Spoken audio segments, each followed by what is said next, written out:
नमस्कार प्यारे बच्चों, आज हम करेंगे आपकी हिंदी की पाठ्य पुस्तक आरोह में दुष्यंत कुमार द्वारा लिखित गज़ल के प्रश्न उत्तर। आपकी पाठ्य पुस्तक से संबंधित प्रश्न उत्तर भी और उसके अतिरिक्त कुछ अतिरिक्त प्रश्न भी जो महत्वपूर्ण हो सकते हैं। तो आइए शुरू करते हैं। पहला प्रश्न है, ये आपकी पाठ्य पुस्तक जो बैक एक्सरसाइज में है वही है।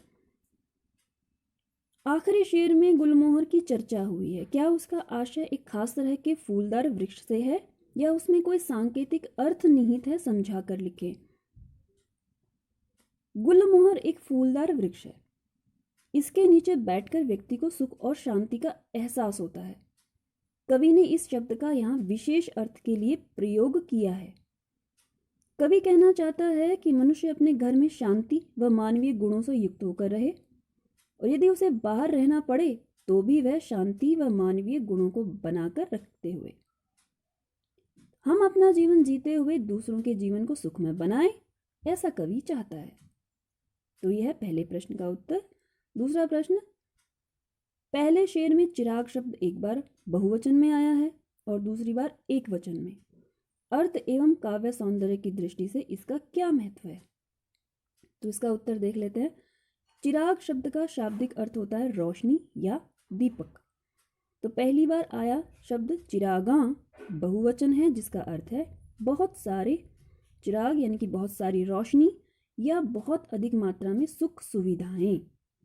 और दूसरी बार कवि ने चिराग शब्द का एक वचन में प्रयोग किया है, इसका अर्थ सीमित सुविधाएं है। तो भाव यह है कि व्यवस्था बनाने वालों ने तो प्रत्येक व्यक्ति को सुविधा साधन उपलब्ध कराने का आश्वासन दिया, परंतु आज प्रत्येक व्यक्ति को तो दूर समूचे शहर में भी इसका अभाव है। इस प्रकार कवि ने एक ही शब्द को प्रतीकात्मक और लाक्षणिक शब्द करके अपनी अद्भुत कल्पना क्षमता का परिचय दिया है। तीसरा प्रश्न है कि गजल के तीसरे शेर को गौर से पढ़ें। यहाँ दुष्यंत का इशारा किस तरह के लोगों की ओर है? तीसरा शेर है कि ना हो कमीज तो पांव से पेट ढक लेंगे। ऐसे लोग कितने मुनासिब हैं इस सफर के लिए। तो इस शेर को गौर से पढ़ना है और दुष्यंत जी का इशारा किस तरह के लोगों की तरफ है। तो उत्तर है कि गजल के तीसरे शेर में दुष्यंत का इशारा उन लोगों की तरफ है जो स्वयं को परिस्थिति के अनुसार ढाल लेते हैं, जिनके जीवन की आवश्यकताएं सीमित हैं, जो अपने अधिकारों के लिए संघर्ष नहीं करते, साथ ही वे अन्याय का विरोध नहीं करते। शोषक वर्ग अथवा राजनेता उनकी इसी स्थिति का लाभ उठाकर उनका शोषण करते हैं। चौथा प्रश्न है, आशय स्पष्ट कीजिए। तेरा निजाम है सिलदे जुबान शायर की, ये एहतियात जरूरी है इस बहर के लिए। तो इसमें कवि शायरों और शासक के संबंधों के बारे में बताता है। शायर सत्ता के खिलाफ लोगों को जागरूक करता है। इससे सत्ता को यानी कि सरकार को क्रांति का खतरा लगता है। वह स्वयं को बचाने के लिए शायरों की यानी कि लेखकों की जबान अर्थात कविताओं पर, रचनाओं पर प्रतिबंध लगा देते हैं। जैसे गजल के छंद के लिए बंधन की सावधानी जरूरी है, उसी तरह शासकों को भी अपनी सत्ता कायम रखने के लिए विरोध के स्वर को दबाना जरूरी है। और अब करते हैं कुछ अतिरिक्त प्रश्न। साय में धूप गजल का मूल भाव अथवा प्रतिपाद्य लिखिए।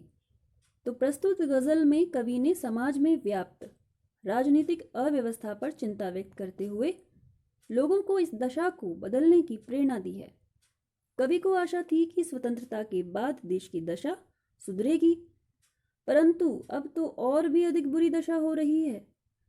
हमें सहारा देने वाला शासन ही हमारे लिए कष्टकारी बन गया है। हम इतने अधिक दबे कुचले हैं कि विद्रोह भी नहीं कर सकते। ईश्वर के नाम पर भाग्यवादी बने सुखद सपनों में खोए हुए हैं। यह संवेदनहीन शासन व्यवस्था उनका दर्द तो नहीं समझती, परंतु सामूहिक आवाज शासन को बदल सकती है। इसलिए कवि इनके मन में क्रांति की भावना जगाना चाहता है और वास्तविक स्वतंत्रता के लिए संघर्षरत रहना चाहता है। तो ये था इस गजल का प्रतिपाद्य। अगला प्रश्न, दरख्तों का साया और धूप का क्या प्रतीकार्थ है? दरख्तों का साया का अर्थ है जन कल्याण की संस्थाएं और धूप का अर्थ है कष्ट। कवि कहना चाहता है कि भारत में संस्थाएं लोगों को सुख देने की बजाय कष्ट देने लगी हैं। वे भ्रष्टाचार का अड्डा बन गई हैं। इन कल्याणकारी संस्थाओं एवं सरकारी तंत्र के कारण लोगों को राहत मिलने की बजाय उनका कष्ट और बढ़ता है। और अगला प्रश्न है कि खुदा के बारे में कवि क्या व्यंग्य करता है? इसका आम आदमी के जीवन पर क्या असर होता है? इसका उत्तर है कि खुदा के बारे में कवि व्यंग्य करता है कि खुदा का अस्तित्व नहीं है। भारत के लोगों ने भगवान को नहीं देखा है, फिर भी वे ईश्वर पर विश्वास करते हैं। उनके नाम पर सारे कष्ट सहन कर लेते हैं। ईश्वर मात्र उनकी कल्पना है, परंतु इसके बहाने उन्हें सुंदर दृश्य देखने को मिलते हैं। ऐसी कल्पना के सहारे उनका जीवन कट जाता है। अगला प्रश्न, गुलमोहर के माध्यम से कवि क्या कहना चाहता है? गुलमोहर के माध्यम से कवि ने ये कहा है कि हमें सदा अपने देश और समाज का कल्याण करना चाहिए। हम चाहे कहीं भी रहें, हमें अपने देश के लिए जीना और मरना चाहिए। समाज कल्याण के साथ साथ स्वदेश रक्षा के लिए कटिबद्ध रहने का कवि ने संदेश दिया है। और अब आखिरी प्रश्न, कवि ने देश की राजनीतिक स्थिति पर क्या व्यंग्य किया है? कवि देश की राजनीतिक व्यवस्था के बारे में वर्णन करता हुआ कहता है कि देश की आज़ादी प्राप्त कर लेने के बाद यह तय हुआ कि प्रत्येक व्यक्ति के लिए सुख सुविधा रूपी चिराग प्रदान किए जाएंगे, परंतु हालात ये हैं कि एक को तो क्या, पूरे शहर को रोशनी देने के लिए एक भी चिराग नहीं है। लोगों को विभिन्न प्रकार की सुविधाएं उपलब्ध कराने के आश्वासन दिए गए थे, परंतु वे केवल आश्वासन ही सिद्ध हुए। किसी को भी जीने के लिए जरूरी सुविधाएं भी नहीं मिल पाई। राजनेता बड़े बड़े सपने तो दिखाते हैं, पर वे जनता को भ्रमित करने के अलावा और कुछ नहीं करते। तो ये थे गजल से संबंधित कुछ प्रश्न और उनके उत्तर। इसके अलावा भी कुछ प्रश्न उसमें से बन सकते हैं और भी कुछ प्रश्न हो सकते हैं, तो उसके लिए मैं आपको सुझाव दूंगी कि आप गज़ल की एक्सप्लेनेशन, जो उसकी व्याख्या है, उसकी वीडियो आप ज़रूर देखें, जो डिस्क्रिप्शन बॉक्स में दी हुई है, उसका लिंक दिया हुआ है, आप उसको देखें। क्योंकि अगर आपको गज़ल के सभी शेरों का भाव समझ में आ गया तो प्रश्न जो भी हो आप आसानी से उसका उत्तर दे सकते हैं। तो अभी के लिए इतना ही। धन्यवाद।